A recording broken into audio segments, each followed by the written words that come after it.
আসসালামু আলাইকুম। আসলে যেভাবে ঘটনাটা ঘটলো সেটা হচ্ছে ওই গ্যাস সিলিন্ডারের উপরে যে মুখাটা থাকে, ওই মুখাটার যে চাবি আছে, ওই চাবি দেওয়ার পরে দেখি গ্যাসটা বের হতেছে হালকা ওই মুখা দিয়ে।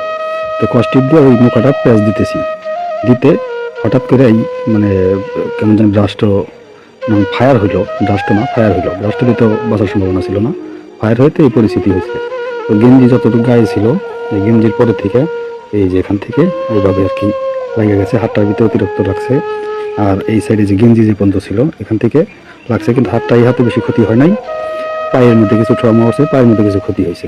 তো যাই হোক, এরকম ভুল কেউ কখনো করবেন না এই গ্যাসের চুলার সাথে, যে ভুলটা আমার হয়েছে। বা যদি কোনোটা লিক দেখেন, বাস ওটা ঠিক করার প্রয়োজন নেই, বাস ওটা বাদ দিয়ে নতুন করে আবার একটা কিনে এনে লাগানোর চেষ্টা করবেন। সবাই সতর্ক হবেন, কারণ ছোট্ট একটা ভুল সারা জীবনের কান্না। কারণ আজকে যে পরিস্থিতি হয়েছে এটা আসলে বলার মতো না। তিক্ত একটা জ্বালা যন্ত্রণা আছে যেটা আমি ভোগ করতেছি, এটা হয়তো বা কাউকে বলে বোঝানো যাবে না।